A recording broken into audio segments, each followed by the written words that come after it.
Kalau dari pandangan Ibu sendiri, bagaimana tentang makanan yang dijual di pinggir jalan ini, Bu? Ini ya seru. Kalau yang jajanan sekarang ini potensi untuk kurang toyib itu. Nah, dari mananya ini, Bu, kok bisa kurang toyib?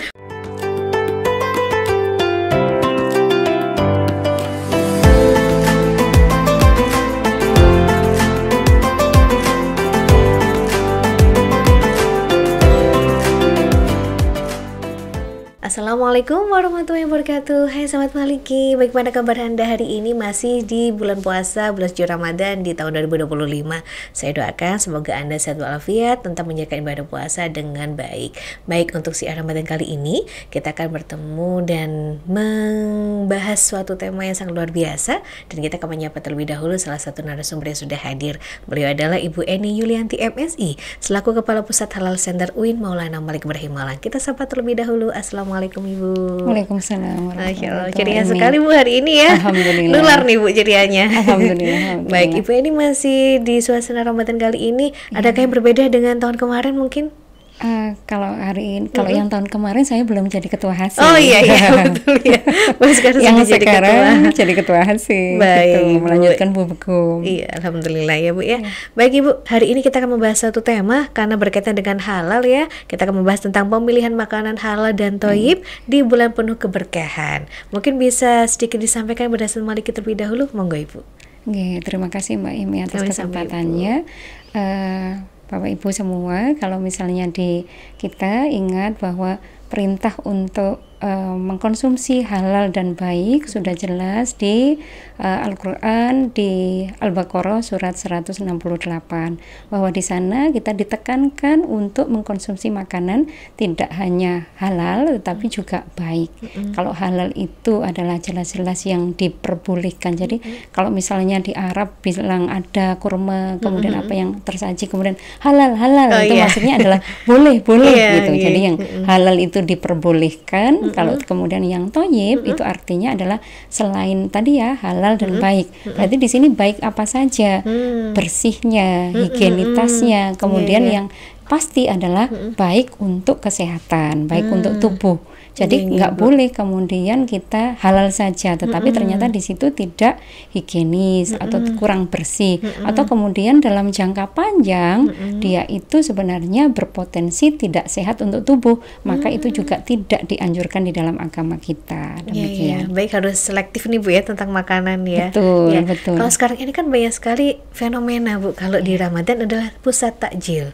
Nah, kalau dari pandangan Ibu sendiri, bagaimana tentang makanan yang dijual di pinggir jalan ini, Bu? Ini ya seru. Seru. Karena pastinya kalau di Kota Malang ini banyak pasar-pasar takjil ya Mbak Imi ya. Tetapi kita sebagai konsumen harus selektif harusnya, supaya kita nantinya tetap mendapatkan berkah Ramadannya lebih, yaitu adalah sehat. Ya, jangan sampai kemudian kita hanya mengikuti selera saja, tetapi kita tidak mengabaikan, tidak memperhatikan bahwa itu sudah halal dan thayyib enggak gitu. Ya, itu betul. Jadi dipastikan apa, Ibu, ya? Jadi kalau misalnya yang halal ya harus dipastikan ya, dipastikan di situ misalnya kedai-kedai halal atau yang ada label halal. Sementara yang sudah jelas-jelas misalnya jelas-jelas halal sebenarnya ya, kayak misalnya es buah. Sebenarnya itu benar. Sebenarnya sudah halal aja ya. Halal, tetapi di situ sebenarnya potensi ya, kalau yang jajanan sekarang ini potensi untuk kurang thayyib itu. Nah, dari mananya ini Bu kok bisa kurang thayyib? Padahal hanya es dan buah ya. Iya. Jadi di dalam pembahasan halal itu sebenarnya kalau buah jelas-jelas dia dari bahan yang halal. Tetapi bisa jadi itu artinya ada kontaminasi dari bahan yang tidak halal atau najis. Misalnya cara membersihkannya tidak dengan air yang mengalir misalnya begitu.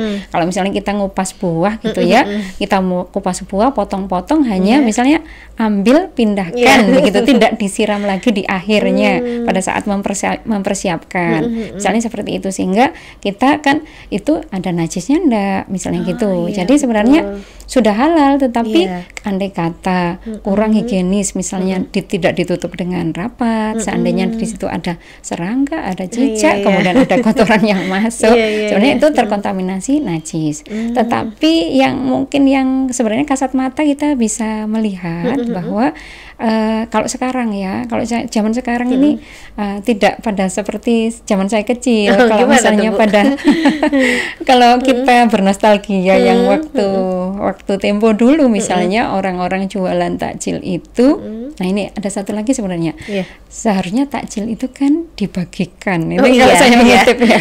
Iya betul Bu. Dibagikan supaya kita mendapatkan keberkahan, maksudnya pahala untuk orang yang tadi kita berikan takjil. Tetapi ini saya mengutip dari Gus Is ini ya.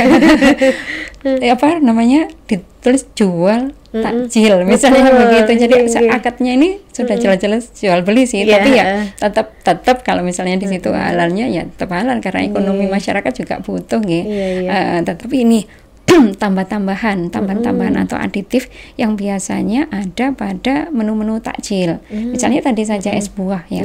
Sebenarnya kalau dari buah-buahan sudah, tetapi kemudian di situ seringkali ditambahkan sirup-sirup ya. Sirup-sirup bukan hanya gula, bukan hanya gula pasir, bukan hanya itu, tetapi ada sirup. Nah, misalnya kita tengok pada sirup tadi itu ada sirup rasa melon, apalagi strawberry, kemudian strawberry, kemudian ada koko pandan, jadi adalah kelapa dan pandan. Nah, sebenarnya untuk industri, kalau kepentingan dari industri ya mana mungkin kalau nggak dikasih pengawet, kan kayak gitu ya. Kemudian ada pengental, pemanis, perisa. Jadi sebenarnya nanti itu jauh mana buahnya, melon ada. Kita sudah menyiapkan tadi bahan-bahan sudah bagus, kemudian tapi kita tambahkan tadi itu yang misalnya sirup-sirup itu.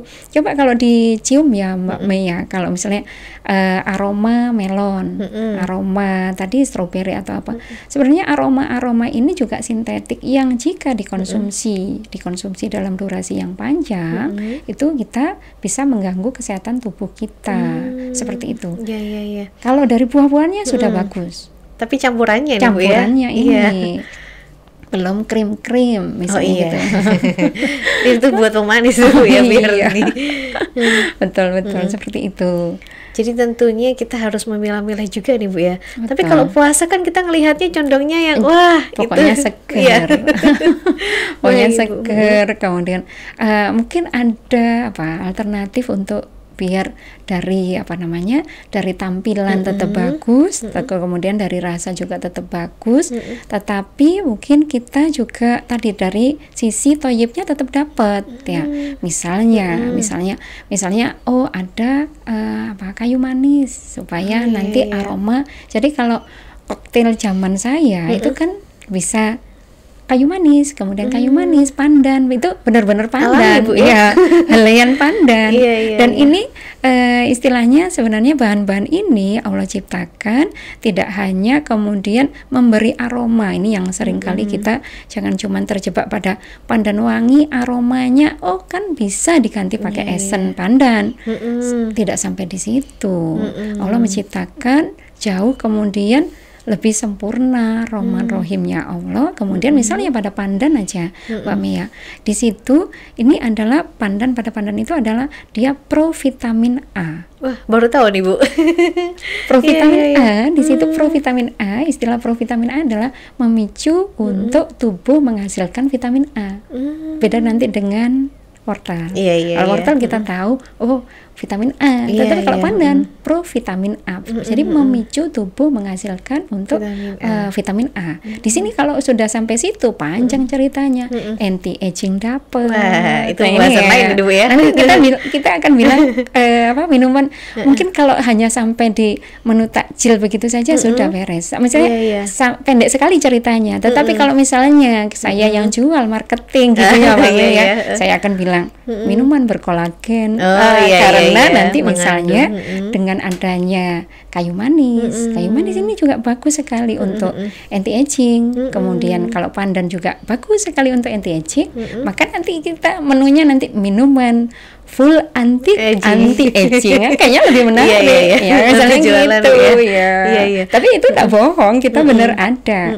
Nah kayak gitu itu bisa disiapkan, taruhlah membuat gitu ya, membuat nanti di situ misalnya nanas. Ini kan jadi makanan-makanan tadi itu sudah benar-benar bagus, toyib pada dasarnya, tetapi saran saya nggak kemudian ditambahkan bahan-bahan yang bisa menurunkan nutrisinya.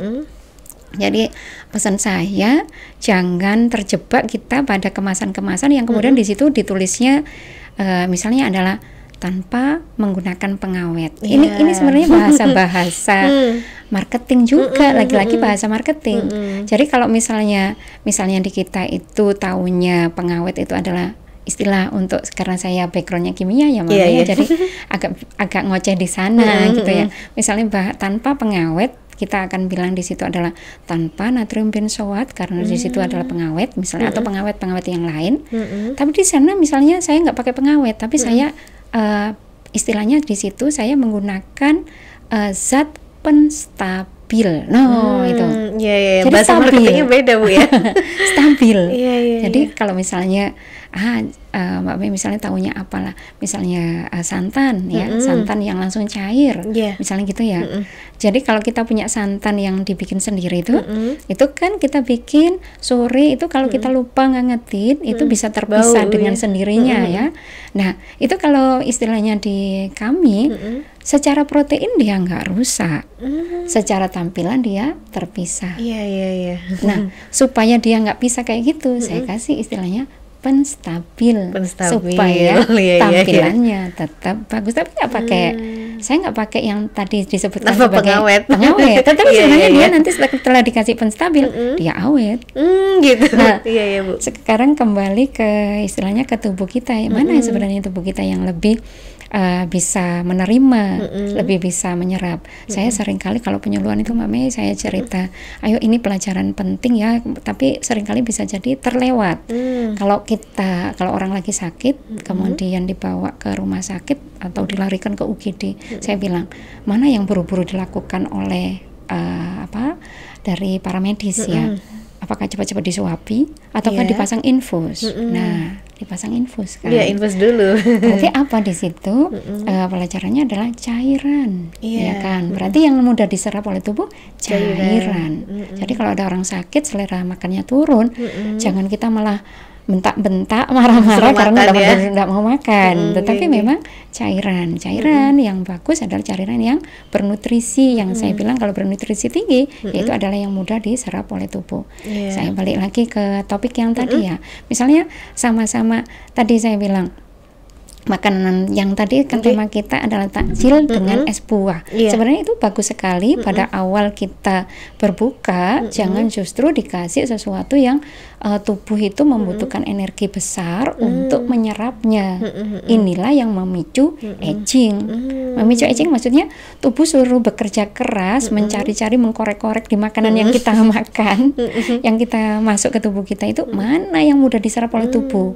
Justru tadi yang makanan yang buah, semacam buah, makanan-makanan yang istilahnya adalah raw food, yang tanpa diproses panjang. Nah itulah justru yang nanti mudah diserap untuk memperbaiki sel dan seterusnya. Tetapi kalau kita udah lapar, ternyata kita itu makanannya, misalnya ini saya sering kali mencontohkan antara telur mentah, telur rebus, telur goreng, kemudian ada apa lagi Mbak Mei yang telur gulung goreng, kayak gulung-gulung goreng-goreng gitu, sampai crispy banget, mana rasa telurnya udah hilang, tepungnya aja tuh Bu. Kayak gitu-gitu. Nah itu kalau dari sisi kimia, dari senyawanya itu sangat berbeda. Jadi padahal sama-sama telur. Sama-sama telur. Kita jangan bilang itu masih gitu ya. Namanya tetap telur, tapi proteinnya sudah sangat berubah, rusak. Yang itu kemudian saat yang sudah gulung-gulung goreng-goreng tadi itu, misalnya kayak gitu, tubuh itu membutuhkan energi yang besar untuk nyari-nyari mana yang mudah diserap. Kalau kemudian itu yang kita berikan terus-menerus, akibatnya tubuh kita kan dipaksa untuk bekerja di atas normal. Ketika itu dilakukan, aging lah kita. Penuaan akan lebih cepat. Tapi justru kalau tadi yang makanan-makanan yang mudah diserap oleh tubuh, yang tadi makanan yang istilahnya saya bilang mudah basi. Makanan yang mudah basi itu justru yang mudah diserap oleh tubuh. Sama-sama misalnya saya bilang pisang. Pisang yang dikupas, pisang yang direbus, pisang goreng, keripik yang berbulan-bulan bisa basi. Maka tubuh kita dipush untuk bisa nyari yang mudah diserap itu pada yang keripik kan. Nah, sama itu kalau misalnya pada orang-orang yang sakit asam lambung. Secara alami asam lambung itu ada, tapi tidak kemudian dikeluarkan serta-merta tanpa ada pemicunya atau penyebab. Saya bilang kalau seperti air liur kita, air ludah kita, kalau kita nggak lagi makan, nggak kemudian keluar begitu saja, kan gitu. Nah, makanya orang yang sakit asam lambung ketika berpuasa justru bagus karena asam lambung tidak memproduksi, ada istirahat lah, lambungnya tadi ada istirahat, tidak katanya pingin diet tapi ngunyah terus, misalnya gitu. Tapi ngunyahnya harusnya yang tadi raw food. Nah, misalnya ya yang tadi ya, kalau misalnya kita pingin diet, tapi justru yang dikonsumsi yang keripik, modal keripik, artinya makanan yang ultra proses. Saya kira pada saat perang takjil itu yang menu-menu yang wah yang baunya sampai wow yang tadi gulung-gulung goreng-goreng itu tadi itu kayaknya banyak banget ya. Bukan makanan-makanan, kita harus selektif nyari-nyari mana yang lebih mudah diserap oleh tubuh, apalagi kita sudah sekian jam kosong perutnya. Kalau kemudian langsung diberikan yang tadi yang justru yang makanan-makanan yang ultra proses yang susah basi, justru kita makanan lambung kita dipush untuk mengeluarkan asam lambung lebih banyak. Jadi betul. Kalau yang dari asam lambung ya, misalnya dari lambung kita ketika ketemu makanan yang mudah untuk diserap tubuh, dia nggak mengeluarkan asam lambung dalam jumlah yang banyak. Cukup sedikit, tahu ini perlu hanya sedikit saja sudah bisa diserap oleh tubuh sudah. Tetapi kalau kemudian kita pinginnya nggak asam lambung, tetapi yang justru yang kita masukkan yang ultra proses, lambung akan dipicu, diberi alarm untuk mengeluarkan asam lambung lebih banyak. Disitulah kemudian ada iritasi lambung. Jadi sebenarnya simple. Harusnya ya kalau dipahamin. Simple sebenarnya. Sama juga kalau misalnya sebenarnya minyak goreng di kemasan-kemasan itu ya, kalau di kemasan-kemasan itu ada tertulis omega 3, omega 9. Kandungan ya Bu ya. Betul. Kemudian ada tulisannya nutrisi mengandung vitamin ini. Nah, itu kalau ditanya apakah kandungan itu benar-benar? Kira-kira kapan ya, gitu kan? Pada saat dikemas. Dikemas aja. Kalau kemudian pada saat dengan misalnya kita terima masih 2, bisa jadi setahun 2 tahun baru kita terima, kita pakai. Nah, apalagi yang hebohnya adalah kita panaskan di atas api. Nah, seperti itu. Ini untuk yang tentang makanan halal dan juga thayyib nih Bu ya. Saya sempat membaca sebuah artikel Bu, ada makanan yang ternyata yang harusnya halal menjadi tidak halal atau tidak thayyib. Itu seperti apa Bu kalau mengklaim seperti ini? Nah, itu tadi kalau kembali ke makanan yang thayyib, jadi sebenarnya dia dari makanan yang baik. Taruhlah tadi ya, minyak goreng itu baik gitu. Minyak goreng memang jelas minyak sawit lah ya. Dikatakan minyak goreng itu karena kita kebiasaan menggunakannya sebagai untuk menggoreng. Sebenarnya dia tidak harus loh, kan gitu. Tidak harus loh untuk dipakai menggoreng, karena sebenarnya dia adalah palm oil kan, minyak sawit, bukan minyak goreng gitu ya. Penamaan namanya. Jadi misalnya konsumsi di negara-negara yang lainnya, misalnya apakah mengkonsumsi minyak sawit, mereka juga mengkonsumsi minyak sawit. Misalnya yang Jepang, apakah di Taiwan, apakah kemudian di beberapa negara Asia lainnya ya, misalnya mereka menggunakannya tetapi di dalam adonan. Jadi di dalam adonan itu ditambahkan minyak tadi palm oil tadi ya, tidak hanya minyak minyak sawit saya kira bisa jadi minyak yang bunga biji matahari misalnya begitu dicampurkan, tetapi kemudian makanan tadi dikukus.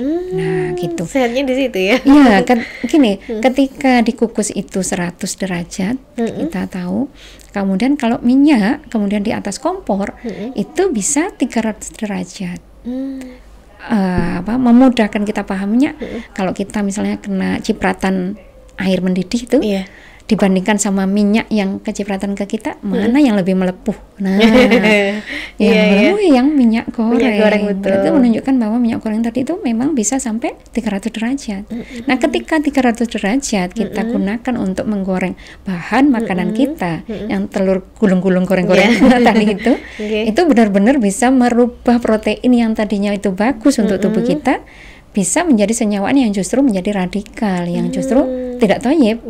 Tadi asalnya sudah bagus, tetapi cara mengolah kita yang kurang kurang kreatif dikit lah, misalnya begitu. Akhirnya tidak kemudian menjadi nutrisi yang super untuk tubuh kita. Jadi kalau tadi misalnya minyak-minyak tadi itu, misalnya ini sekarang bahasanya relate sekali, misalnya relate sekali. Nah itu kalau di ibu-ibu itu biasanya ada nerima dulu itu di di posyandu ada buku pink untuk memandu ibu-ibu membuat makanan untuk balita. Itu pengen nambahkan omega 3 9 misalnya begitu kepada anak, menambahkan lemak yang baik untuk anak, biasanya tambahkan minyak goreng tapi nggak dipakai goreng di dalam adonan makanan membuat bubur itu tadi ada. Gitu. Begitu pula kalau misalnya yang makanan-makanan yang untuk pasien di rumah sakit itu biasanya jauh dari goreng, tetapi mereka tetap menggunakan minyak goreng dengan cara tadi itu adonan dicampur kemudian dikukus, karena ini akan mengamankan yang dikatakan omega 3, omega 9, hal-hal yang baik pada minyak sawit itu akan lebih aman dibandingkan kemudian kalau di atas kompor yang 300 tadi, misalnya gitu, berubah banget. Ada sesuatu yang mudah kita bisa tahu, tapi jangan-jangan kita nggak ngambil pelajaran. Itu adalah green tea sama black tea. Kebetulan karena saya sedang S3 dan risetnya tentang tea, tentang teh, itu jadi otak-otak di situ. Ternyata green tea sama black tea itu dari pohon yang sama, Camellia sinensis. Jadi warnanya tapi beda, Bu. Ada white tea juga, itu mahal-mahal kan. Itu kalau misalnya green tea itu bisa 1 kilonya itu bisa 1.200.000-an. Iya, mahal sekali. Sementara black tea itu sekitar 80.000 per kilo. Nah, ini di mana? Sebenarnya mereka hanya membedakan pengolahan pasca panen, sama-sama dari pohon yang sama loh ternyata gitu. Kalau yang black tea udah dipetik, dibiarkan, kemudian dibungkus, difermentasi istilahnya. Jadinya nanti tehnya hitam. Nah, tapi kalau misalnya yang green tea itu ambil yang tehnya yang masih pucuk-pucuk, artinya yang masih muda, kemudian digulung sampai gulung kayak bahasa Jawanya ngelinting gitu ya, gulung digulung kayak gitu, habis itu nanti digulung melingkar gitu. Nah, itu tujuannya untuk apa? Supaya dia daun tadi itu tidak teroksidasi, sama kalau kita makan apel terus kemudian kita gigit, kita biarkan dia coklat, dia teroksidasi istilahnya. Nah, cara pengolahan pasca panen yang model begitu saja, itu tidak urusan dipanaskan di atas kompor gitu ya. Itu sangat membedakan di komposisi di dalam, kemudian di harga jual kan gitu. Karena khasiatnya memang menjadi sangat berbeda. Apalagi kalau gulung-gulung goreng-goreng tadi. Berapa kali proses ya? Iya, betul. Jadi makin rusak nutrisinya. Seperti itu.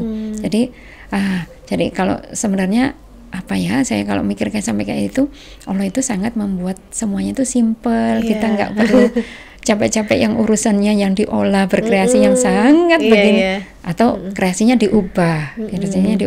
Kalau misalnya rasa buahnya nanti gimana?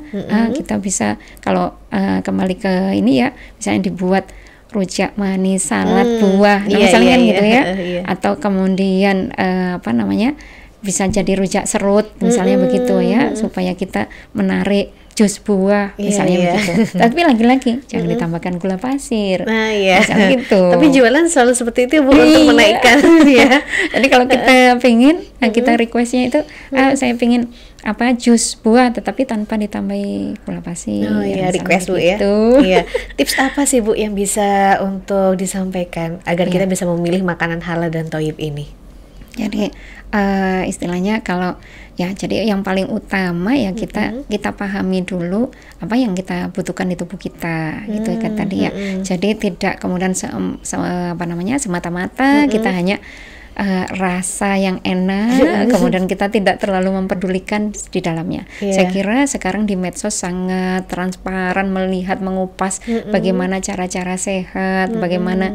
Tapi kalau bilang sehat, kadang anak muda karena nggak ngerasakan, belum merasakan linu-linu, kebas, belum merasakan kayak gitu, kayaknya masih easy going aja. Tetapi saya kira banyak juga kok anak-anak muda yang kemudian sudah mulai obesitas.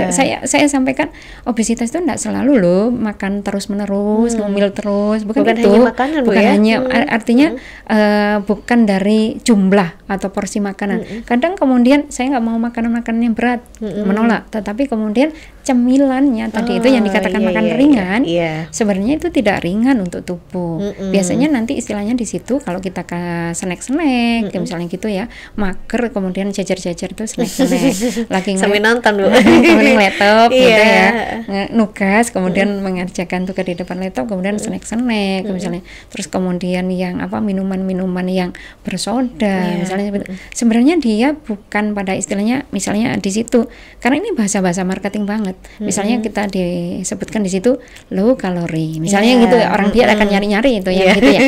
Tetapi jangan lupa satu lagi, dia istilahnya akan mengganggu metabolisme tubuh.